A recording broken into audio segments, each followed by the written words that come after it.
बहावलपुर एक ऐसा टारगेट था जिससे पूरे 25 साल का हिसाब चुकता हो गया। मौलाना मसूद जन्नत और हूरों के नाम पर लोगों को उनकी जिंदगी का मकसद पूरा करना सिखाता था। यह कोई आम मदरसा नहीं था, यहां हरकत उल अंसार जैसे आतंकी संगठन का सीधा असर था। भारत ने एक रात के हमले में मसूद के पूरे कुनबे को मिटा दिया और अब वो बिलख बिलख कर रो रहा है। शहर का नाम था बहावलपुर, तारीख थी 7 मई और वक्त रात के तकरीबन 1 बज रहे थे। इसके कुछ मिनटों बाद पाकिस्तान की सरहद के उस पार जो हुआ उससे पूरा पाकिस्तान कांप गया, क्योंकि उस रात जो कुछ भी हुआ वो सिर्फ बमबारी नहीं थी, वो एक परिवार का अंत था। जी हां, जैसे मोहम्मद के सरगना मौलाना मसूद अजहर की पूरी दुनिया ही इसमें राख हो गई। मैं बहुत स्पष्ट शब्दों में कहना चाहता हूं, जिन्होंने ये हमला किया है उन आतंकियों को और इस हमले की साजिश रचने वालों को उनकी कल्पना से भी बड़ी सजा मिलेगी। उस रात भारत ने सिर्फ बहावलपुर पर ही नहीं बल्कि एक ही रात में 9 टेरर टारगेट्स पर सर्जिकल स्ट्राइक किया, 4 पाकिस्तान में और 5 पीओके में।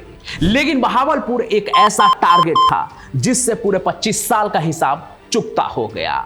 जिस अजहर ने भारत पर एक नहीं कई वार किए थे, उसका पूरा परिवार आज खत्म हो गया। अफसोस बस इस बात का है, मौलाना मसूद अजहर बच गया। वही मौलाना मसूद अजहर जिसने भारत के हजारों परिवार को बर्बाद किया है, लेकिन आज जब खुद पर बीती तो बिलख बिलख के रो रहा है। कह रहा है कि काश मैं मर गया होता। अरे हम कहते हैं कि मौलाना काश तू मर गया होता इस हमले में, पर कोई बात नहीं, ऑपरेशन सिंदूर तो बस झांकी थी, अब तुम्हारी मौत बाकी है। जरूरत पड़ी तो जैसे अमेरिका ने घुसकर ओसामा को मारा था ना, वैसे ही तुम्हें भी घसीट कर बिल से बाहर निकाला जाएगा बहुत जल्द ही, क्योंकि यह हमला सिर्फ बदले की रणनीति नहीं थी, यह एक साफ मैसेज था। जो भारत के खिलाफ जहर उगलेगा उसका अंत तो होकर ही रहेगा। यह तो बस शुरुआत है, जंग अभी बाकी है, क्योंकि पाकिस्तान से बर्दाश्त नहीं हो रहा कि हमने उनके आतंकी को मिटा दिया। इसलिए वो अपने मौलाना अजहर को खुश करने के लिए लगातार हमला कर रहा है। अरे हमने तो आतंकवादी ठिकानों पर हमला किया था ना, हम तो आतंकवाद को खत्म करना चाह रहे थे ना, लेकिन पाकिस्तान जिस तरह से लगातार हमला कर रहा है भारत के रिहायशी इलाकों पर, भारत के एयर डिफेंस सिस्टम पर, उससे ऐसा लग रहा है कि पाकिस्तान युद्ध चाहता है। हालांकि हम ऐसा कुछ भी नहीं चाहते, इसलिए अभी तो बस जवाबी कार्रवाई हो रही है, मुंह तोड़ जवाब दिया जा रहा है। लेकिन अगर जरूरत पड़ी तो हम उस हद तक पहुंच सकते हैं जहां तक पाकिस्तान को सबक सिखाने के लिए जरूरी है। और आज आपको यह भी समझना होगा कि आखिर मौलाना मसूद अजहर की मौत इतनी जरूरी क्यों है, क्यों उसके परिवार के खात्मे से पाकिस्तान एकदम बौखला गया है, यह भी आपको समझना होगा। क्योंकि अजहर न तो कोई सैनिक है, ना कोई पाकिस्तानी नेता है और ना ही कश्मीरी, फिर भी हमेशा भारत के खिलाफ रहा, इस कदर कि जैसे इसका जन्म ही इसी काम के लिए हुआ हो। और पाकिस्तान उसके साथ है, पाकिस्तान आतंकी के साथ है। तो आइए समझते हैं कि आखिर इस मसूद अजहर की पूरी कहानी क्या है, कैसे एक आतंकी आज पूरे पाकिस्तान के लिए मौलाना साहब बन गया है, जिसके परिवार के खत्म होने पर आज पूरा पाकिस्तान तड़प रहा है। मौलाना मसूद अजहर की कहानी शुरू होती है 10 जुलाई 1968 को, जब पाकिस्तान के बहावलपुर के मामूली से घर में मसूद अजहर जन्म लेता है। अपने 11 भाई बहनों में मसूद तीसरे नंबर का था। उसके पिता अल्लाह बख्श शब्बीर एक सरकारी स्कूल के हेडमास्टर थे और साथ ही देवबंदी विचारधारा से भी जुड़े मौलवी थे। साथ ही उसका परिवार डेयरी और पोल्ट्री फार्म के काम से अपना गुजर बसर कर रहे थे। पिता स्कूल के हेडमास्टर थे, लेकिन बेटे मसूद का ध्यान किताबी पढ़ाई में नहीं था। 8वीं क्लास के बाद उसने स्कूल छोड़ दिया और जामिया उलूम इस्लामिया नाम के एक इस्लामिक मदरसे में दाखिल हो गया। वहीं से 1989 में आलिम बनकर वो निकला, यानी कि मजहबी विद्वान, जो जन्नत और हुरों के नाम पर लोगों को उनकी जिंदगी का मकसद पूरा करना सिखाते हैं। तो अजहर वहीं से पढ़कर जल्द ही वहीं टीचर भी बन गया। लेकिन आप जान लीजिए कि ये कोई आम मदरसा नहीं था, यहाँ हरकत उल अंसार जैसे आतंकी संगठन का सीधा असर था। वही संगठन जिसका ओसामा बिन लादेन से भी लिंक था। फिर जैसा देश वैसा वेश। मसूद मदरसे की पढ़ाई लिखाई से निकल अफगानिस्तान के एक जिहादी ट्रेनिंग कैंप में भर्ती हो गया, जहां सोवियत अफगान जंग के लिए वो लड़ने के लिए गया था। ट्रेनिंग तो अधूरी रह गई, लेकिन फिर भी वो युद्ध में शामिल हुआ और घायल होकर वापस लौटा। लेकिन यहीं से उसकी सोच बदल चुकी थी। अब वो सिर्फ एक मौलवी नहीं रहा, अब वो जिहाद का पैगंबर बनना चाहता था। फिर उसे हरकत उल अंसार के मोटिवेशन डिपार्टमेंट का चीफ बना दिया गया। ये वही संगठन है जिसके बारे में हमने अभी आपको ऊपर बताया था कि ये मदरसे से जुड़ा हुआ आतंकी संगठन है। तो एक तरह से मसूद अपने मकसद में आगे निकल रहा था। आगे हरकत उल अंसार के मोटिवेशन डिपार्टमेंट के चीफ बनने के साथ ही उसे 2 मैगजीन का एडिटर बना दिया गया, सदाए मुजाहिदीन और सौते कश्मीर। यहां उसका काम था कि उर्दू और अरबी भाषा में जिहाद को शब्दों में बदलना और दुनिया भर में फैलाना, उसका प्रचार प्रसार करना। मसूद ने संगठन के लिए जी जान से मेहनत की। फिर जैसे जैसे उसका कद बढ़ा, मसूद हरकत उल अंसार का महासचिव बन गया और फिर दुनिया भर के टूर पर निकल पड़ा। उसका मकसद था पैसे इकट्ठे करना, भर्ती करना और इस्लाम के नाम पर आतंक का प्रचार करना। इसके लिए वो जाम्बिया, अबू धाबी, सऊदी अरब, मंगोलिया, ब्रिटेन, अल्बानिया और ऐसे कई देशों में गया जहां उसके भाषण को सुनने वाले लोग होते थे। आगे साल 1993 के अगस्त में मसूद अजहर ब्रिटेन पहुंचा और उसका भाषण सुनने वाले कुछ मजहबी छात्र जो है इन फ्यूचर आतंकी बन जाते हैं। उन्हें बरगलाने के लिए मसूद ने खुलकर कहा था कि कुरान का बड़ा हिस्सा अल्लाह के नाम पर कत्ल करने के बारे में है और हजरत मोहम्मद साहब की भी कई हदीसें जिहाद पर आधारित है।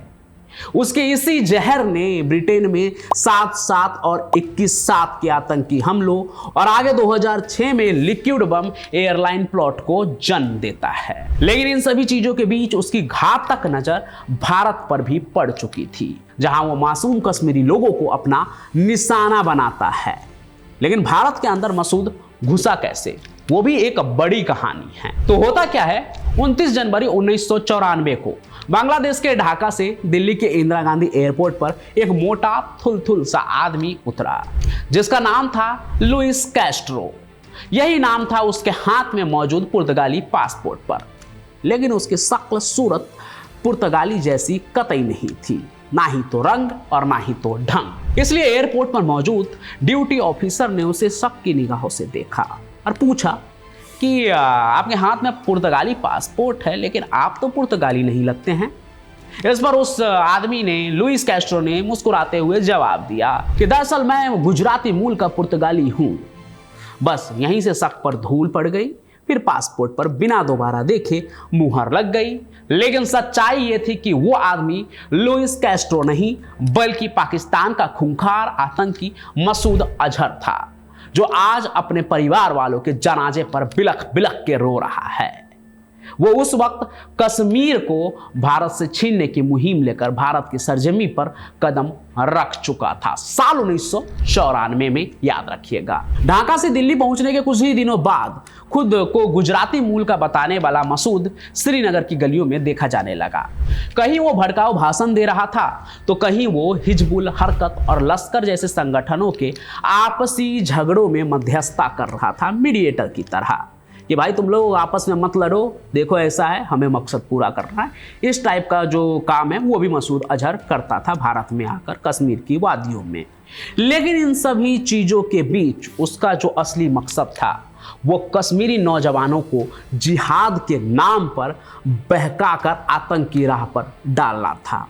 लेकिन किस्मत ने उसका साथ नहीं दिया वो अपने आतंक का बीज कश्मीरियों के बीच बो ही रहा था कि तभी एक दिन श्रीनगर से कुछ दूर अनंतनाग में अपने साथी सज्जाद अफगानी के साथ एक ऑटो में आर्मी चेक पॉइंट पर स्पॉट कर लिया गया। आर्मी को पास आते देख दोनों ऑटो से कूदकर भागने लगे, लेकिन भारी शरीर ने मसूद का साथ नहीं दिया और वो पकड़ा गया, जिसके बाद मसूद को तुरंत गिरफ्तार कर लिया गया और जेल की सलाखों के पीछे डाल दिया गया। पहले श्रीनगर की बदामी बाग कैंट, फिर दिल्ली की तिहाड़ और आखिर में जम्मू की कोट भलवाल जेल के अंदर उसे कैद रखा गया। लेकिन मसूद को भरोसा था कि उसके तबके के पाकिस्तानी सिपाही उसे छुड़ाने जरूर आएंगे, जिसके बारे में वो अक्सर जेल में भी कहता रहता था कि देख रहा मैं जल्द ही छूट जाऊंगा।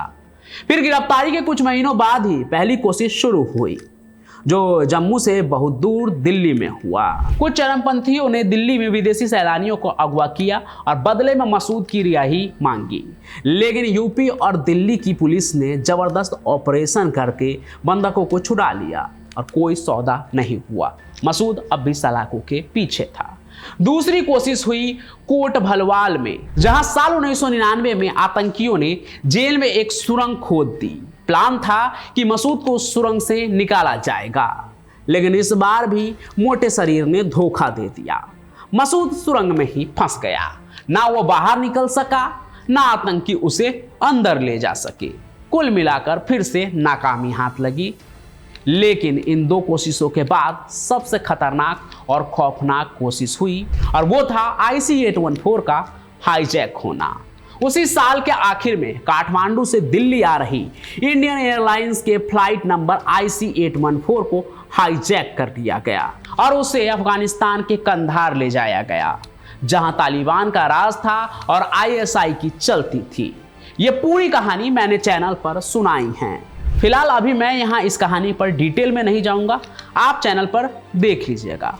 बाकी इस हाईजैक के दौरान हाईजैकर्स ने साफ कहा कि मसूद अजहर को छोड़ो, वरना फ्लाइट में मौजूद 176 यात्रियों की लाशें मिलेंगी, जिसकी शुरुआत उन्होंने एक नई नवेली दुल्हन के सुहाग को उजाड़ के कर दिया था। सरकार दबाव में थी, हालात नाजुक थे, देश गुस्सा था, लेकिन यात्रियों की जान ज्यादा कीमती थी। सरकार अपने लोगों को मरने नहीं दे सकती थी उन आतंकियों के हाथों। इसलिए मसूद अजहर, मुश्ताक जरगर और अहमद उमर शेख को 176 यात्रियों की जान के बदले रिहा करना पड़ा। भारत की गिरफ्त में जो मसूद चूहा बन गया था, वो कंधार से पाकिस्तान पहुंचते ही फिर से शेर बनने लगा। मसूद अजहर ने कराची पहुंचते ही करीब 10,000 लोगों की भीड़ को जुटाया और लोगों के बीच अपना नया कलमा पढ़ना शुरू कर दिया। उसका ऐलान था कि मैं यहां इसलिए आया हूं क्योंकि मेरा फर्ज है आपको बताना कि मुसलमानों को तब तक चैन से नहीं बैठना चाहिए जब तक हम भारत को तबाह न कर दें। सोचिए क्या मेंटेलिटी है जिससे मुसलमान और इस्लाम को जोड़कर जहर भर रहा था ये मसूद अजहर। अब आप सोचिए, पाकिस्तान आज भी कहता है कि हमारा आतंकवाद से कोई लेना देना नहीं है, लेकिन भारत का आतंकी जो 176 जान के बदले आज़ाद होता है, उसे पाकिस्तान अपने देश में भी ले जाती है और वहाँ के एक बड़े शहर में ये आतंकी 10,000 लोगों की भीड़ भी जुटाता है और पाकिस्तान को पता नहीं चलता है। पाकिस्तान बोलता है कि हमारा इनसे कोई रिलेशन नहीं है, हम आतंकवाद को सहारा नहीं देते हैं, लेकिन सब कुछ उनके साए तले ही पलता है। खैर, यहाँ से हम आगे बढ़ते हैं कि आगे मसूद अजहर की कहानी में क्या हुआ। तो अब तक जो मसूद अजहर है, जिस संगठन के लिए काम कर रहा था, उस हरकत उल अंसार पर अमेरिका ने पाबंदी लगा दी। ऐसे में उसके जरिए वो दुनिया में फैले मुसलमानों को नहीं बरगला सकता था, अपने झांसे में नहीं ले पा रहा था। इसलिए मसूद ने एक नया संगठन बनाया जिसे उसने जैसे मोहम्मद का नाम दिया, यानी कि पैगंबर की फौज। मैं बता रहा हूं, इस्लाम का नाम इस्तेमाल करके मुसलमानों को बदनाम करने वाले यही आतंकी होते हैं। बताइए, एक संगठन जो दुनिया में आतंक फैला रहा है, उसका नाम इन्होंने क्या रखा? पैगंबर का फौज यानी जैसे मोहम्मद, और मसूद इसका सबसे बड़ा सबूत है जो इसका सबसे ज्यादा गलत इस्तेमाल कर रहा है, जिसने जैसे मोहम्मद के जरिए यह तय कर लिया कि अब उसका रास्ता सिर्फ लोगों को भटकाकर आतंक तक पहुंचाना नहीं होगा, बल्कि खुद आतंक की फैक्ट्री बनेगा वो, जहां जीते जागते लोग बंदूक और बम होंगे और निशाना होगा भारत।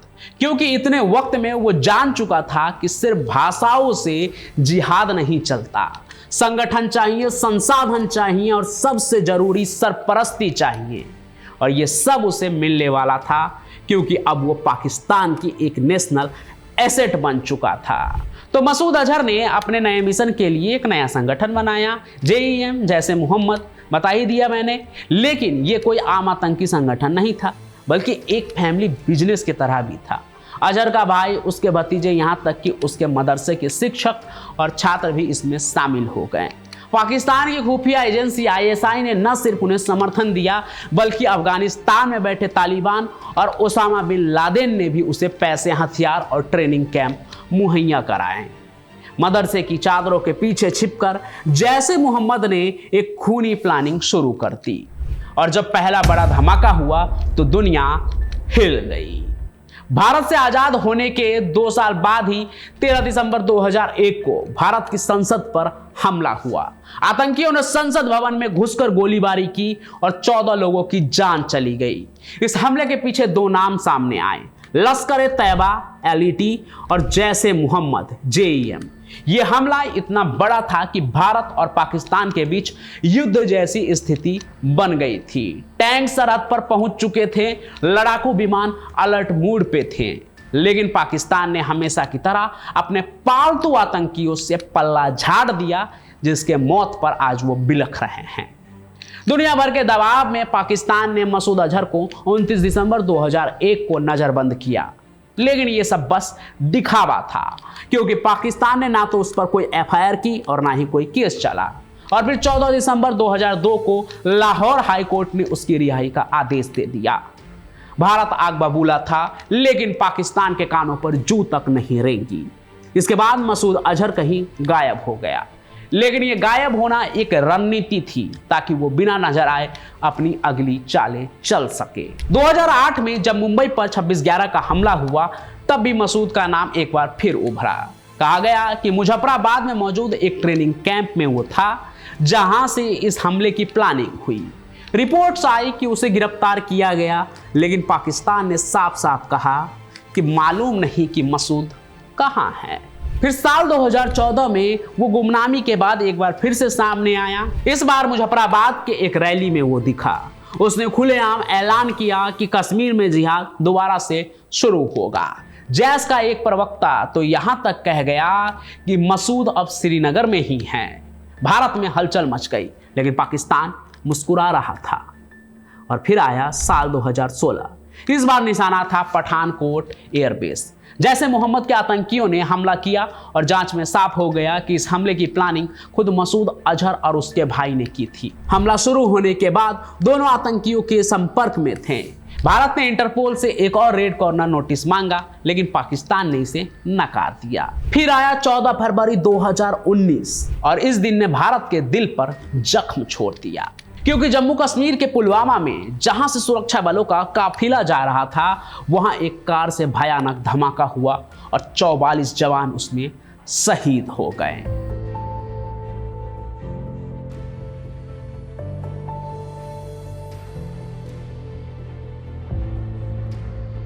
भारत इस हमले से थर्रा उठा। इस हमले की जिम्मेदारी फिर से जैसे मोहम्मद ने ली और रिपोर्ट आई कि मसूद अजहर ने खुद इस हमले को पाकिस्तान आर्मी हॉस्पिटल से मंजूरी दी, जहां वो प्रोटेक्टिव कस्टडी में रखा गया था पाकिस्तान के सरपरस्ती में। भारत ने इस बार चुप नहीं बैठने का फैसला किया। फिर फ्रांस, ब्रिटेन और अमेरिका के संयुक्त राष्ट्र सुरक्षा परिषद में मसूद अजहर को बैन करने का प्रस्ताव रखा।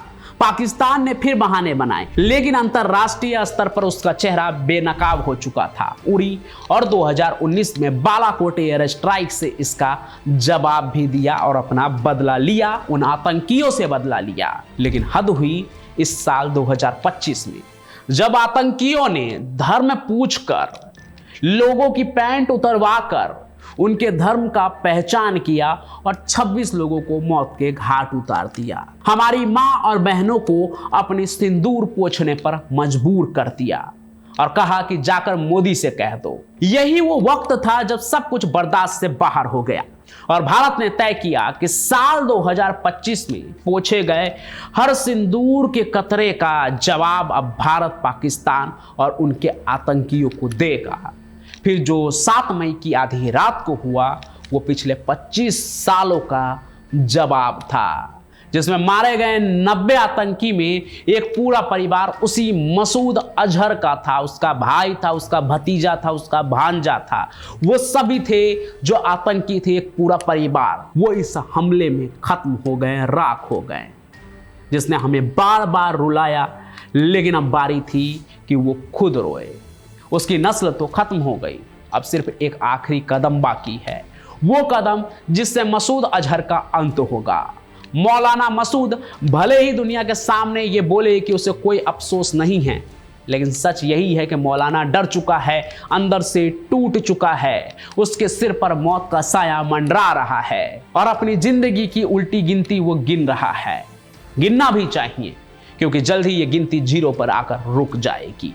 आज पाकिस्तान हर रात भारत पर हमला कर रहा है, लगातार हमला कर रहा है, और भारत अभी भी सिर्फ मुंहतोड़ जवाब दे रहा है। भारत अपनी तरफ से कोई हमला नहीं कर रहा है, बल्कि उन हमलों का बस जवाब दे रहा है। उम्मीद है कि पाकिस्तान संभले, नहीं तो अगर भारत मोर्चे पर आ गया तो तस्वीर कुछ और होगी। उम्मीद है कि आज की ये कहानी आपको पसंद आई होगी। आतंक का एक चेहरा मसूद अजहर, पाकिस्तानियों के लिए मौलाना साहब, उसका पूरा परिवार खत्म हो गया।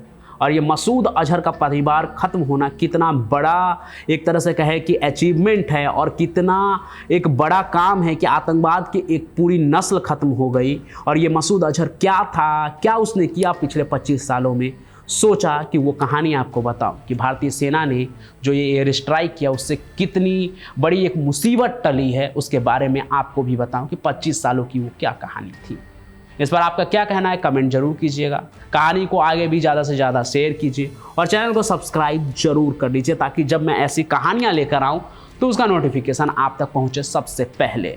बाकी मैं पंचम प्रकाश अपनी कहानियों के साथ ऐसे ही हाजिर होता रहूँगा। तब तक के लिए आपका बहुत बहुत धन्यवाद। जय हिंद।